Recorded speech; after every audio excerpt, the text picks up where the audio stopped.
lumubog sa baha o matabunan ng gabundok ng mga basura? Bakasura ang dobleng pasanin ng mga residente sa isang komunidad sa Agonoy, Bulacan. Ang siste, hindi raw mahakot ng lokal na pamahalaan ang mga basura dahil sa baha. Paano po ba? Sa Agonoy, Bulacan, tuloy lang ang ilang residente sa mga gawaing bahay tulad ng pagsasampay at panananghalian habang nakalubog sa baka. Anyari! Talaga sir, hindi na kami makapamuhay ng normal dito. Yung dating tumatapon namin tubig, papuntang ilog, wala na, nabara nila.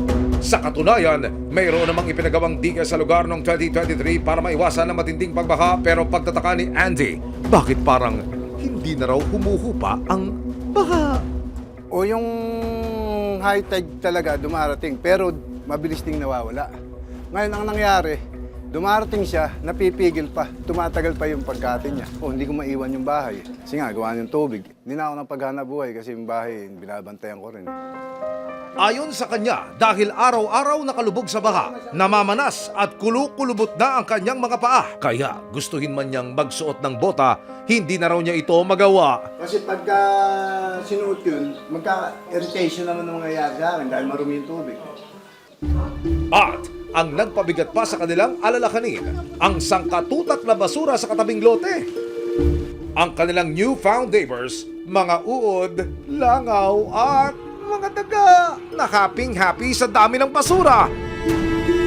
Ito nga ang basura, inaano na, baka mamaya may mga magkasakit na sa amin. Langaw, daga, lalo daga. Nagugulat yan, naglalangaw, mamaya kaya pag may sugat na yung sariwa, sabi ko, huwag kayong lulusong. Mamaya, maleptos kayo rin. Mapapansin sa aerial footage na napaliligiran ng tubig ang Barangay San Roque sa Agonoy, Bulacan. Kaya normal na para sa mga tao ang pagbaha sa kanilang lugar. Dahil hindi na nakahakot ang mga basura sa hinabaha, napagdesisyonan ng barangay na ilipat sa isang bakanting lote ang mga basura hanggang naging gabundok na nga ang basura at minsan lang daw sa isang buwan kung magakot dito. Yung father ko, hirap siya. Lagi kami nakakulong sa kwarto kasi sa labas nga may amoy. Kulang na rin kami sa ventilation halo sa loob ng bahay kasi sarado yung bahay dahil nga kung hindi mo sasara, papasok yung langaw o yung daga. Nag-aalala na rin daw si JC para sa kalagayan ng kanyang mga magulang. Nung dumadami na yung basura, yun talaga, namamroblema na kami. Tulad na sabi ko, yung father ko, hindi na nawala yung ubo. May sakit pa siya sa puso. Ayon sa punong barangay, inilapit na rin nila sa pamahalaan ng Agonoy, Bulacan ang kanilang reklamo noong November 2024. Pero hanggang ngayon ay hindi pa rin daw naaaksyonan ang gabundok na problema sa kanilang lugar. Lagi po namin tinatawag sa kanila na kung po pwede hakutin. Ang lagi nilang katuwiran, laging mataas ang tubig, baha. Hindi raw yung truck daw nila, hindi po pwede, masisira, ayaw daw pumayag ng kontraktor. Yung problema ngayon napakatagal na panahon na. Kaya naman ang panawagan din ni na Kapitan.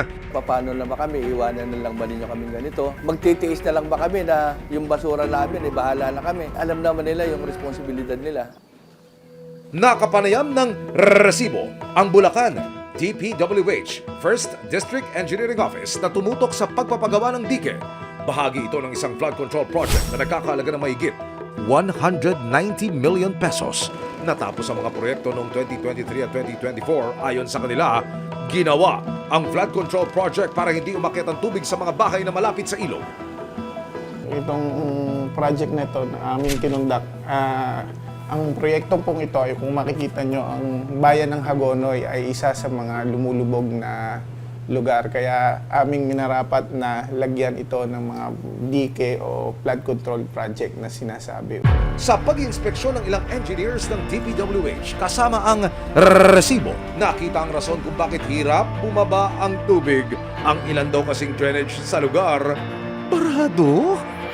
Ang isa pa sa nating kailangang isaayos, magkaroon ng drainage system dito sa area na to. Kasi kung inyong makikita po sir, para siyang isla dito sa Hagonoy na napapalibutan ng Hagonoy River at mga plaisdaan dito sa likod. Sana makipag-coordinate din sila sa local government.